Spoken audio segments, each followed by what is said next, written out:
If you have great prices, let's make sure your customers and potential clients know about them using simple little price assets, also known as price extensions because Google's changed the name again. So timestamps below, along with some other helpful links and resources, including a link to our Google Ads playbook to help you get up and running with your campaigns with keyword research, writing your ads, and of course, a detailed audit to help you boost those conversions while dropping your cost per click. Now, when it comes to pricing extensions, these work really well for e-commerce and fixed price services. More on that in a moment. So with this particular example, you can see someone can click the more icon and then a drop down of pricing for different categories or different types of offers or products that they have shows up. Now, how much is shown in a Google ad is totally up to Google, right? So we'll give them a bunch of information and then they will decide how much they do or do not want to show, just like every other ad asset. Now, when it comes to services, I'll go through a services example, but you need to make sure that whatever you're offering, if you're using this particular ad asset as a service-based business, that it's a fixed service. So as an example, if someone's coming in for a teeth cleaning or someone needs their dog groomed, those are pretty much, you know what they're going to cost. Or if it's something like a haircut where there are different pricing tiers, but it's not based upon the time. Someone can come in and they know, okay, this level of haircut is $20. And if you want the shampoo and massage, then it's, 40 or whatever it winds up being. The point here is, if you're doing this for services, it needs to be something that is actually fixed and not variable. So as a quick example, if you want to skip this little story, here's the timestamp to do that. When I worked as a mover, our moving company would offer a flat rate for moving, but in the fine print, they would say that it only covers 2 hours. Now, between you and me, have you ever been able to move out of a place and then move into another one, irrespective, even if they're next door to each other, in less than 2 hours? Definitely not. So we always had that awkward conversation of, hey, it's been 2 hours and I know half your stuff is strewn all over your lawn, but if you don't agree to pay us more money, we're just going to leave, right? So you don't want to do that to your customers. Obviously, all of our moving customers happily said yes.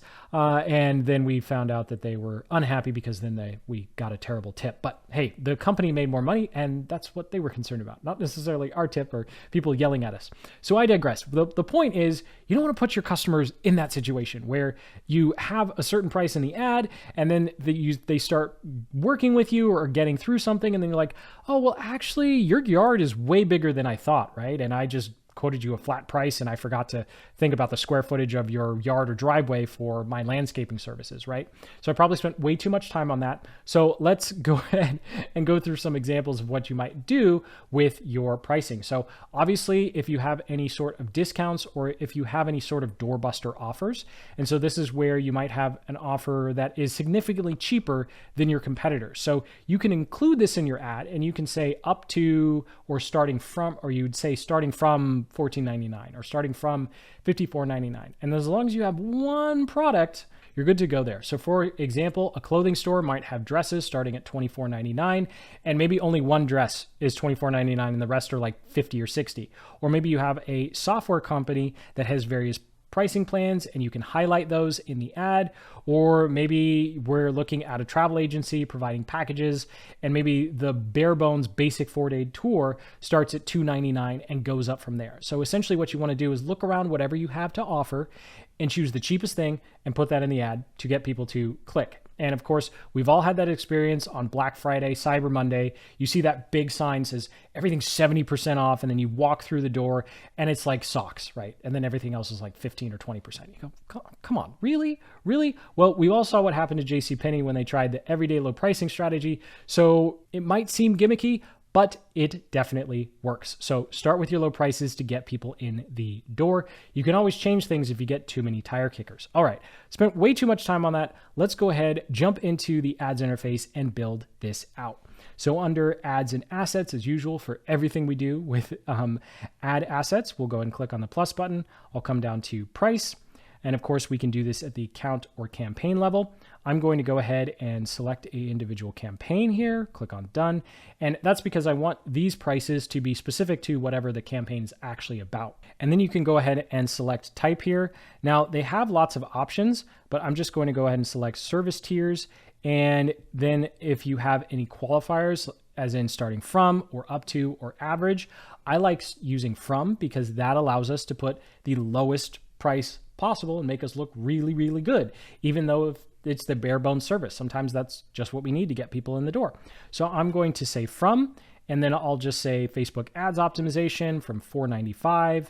And then we can do units. So it can be a flat rate if it's just a one-time thing. But since this is going to be a service, I'm going to go ahead and say per month. So it's $4.95 per month. And this is also where you can get clever. I'll show you in a moment. Maybe you want to do it per week or per day or per hour because it allows you to have the perceived cost much lower than what it's ultimately going to be, especially if you have a variable service.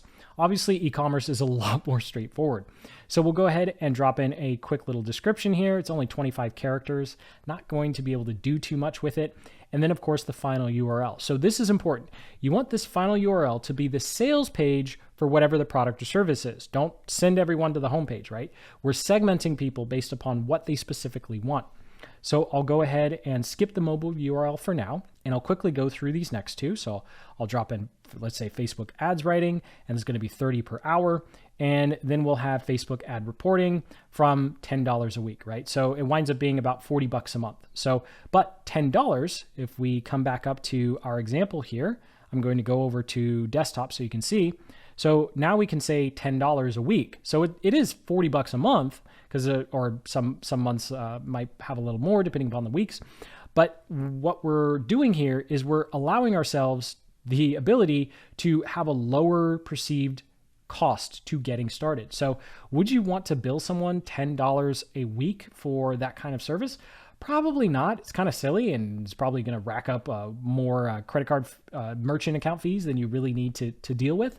But if it gets someone through the door, it's a really good option because now instead of saying 40 or 50 bucks a month for basic reporting, now someone sees $10 a week. And so it's just a much lower number. I think I've said that enough. So let's go ahead and publish this thing. So I'll go ahead and click on save at the bottom. I can come over here to price and you'll see that price, everything that we just put together is in one block. So this is also important if you have different campaigns that are offering different combinations of offers or pricing tiers.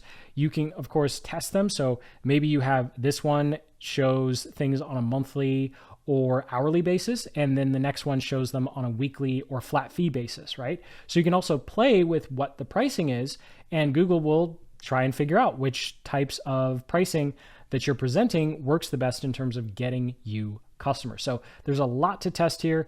And of course, just keep in mind that as you create those different pricing tiers or, different hourly rates or weekly rates, those are all going to be in one asset. So you can create those multiple assets to test out those different way that you're pricing things. I said the same thing twice, didn't I?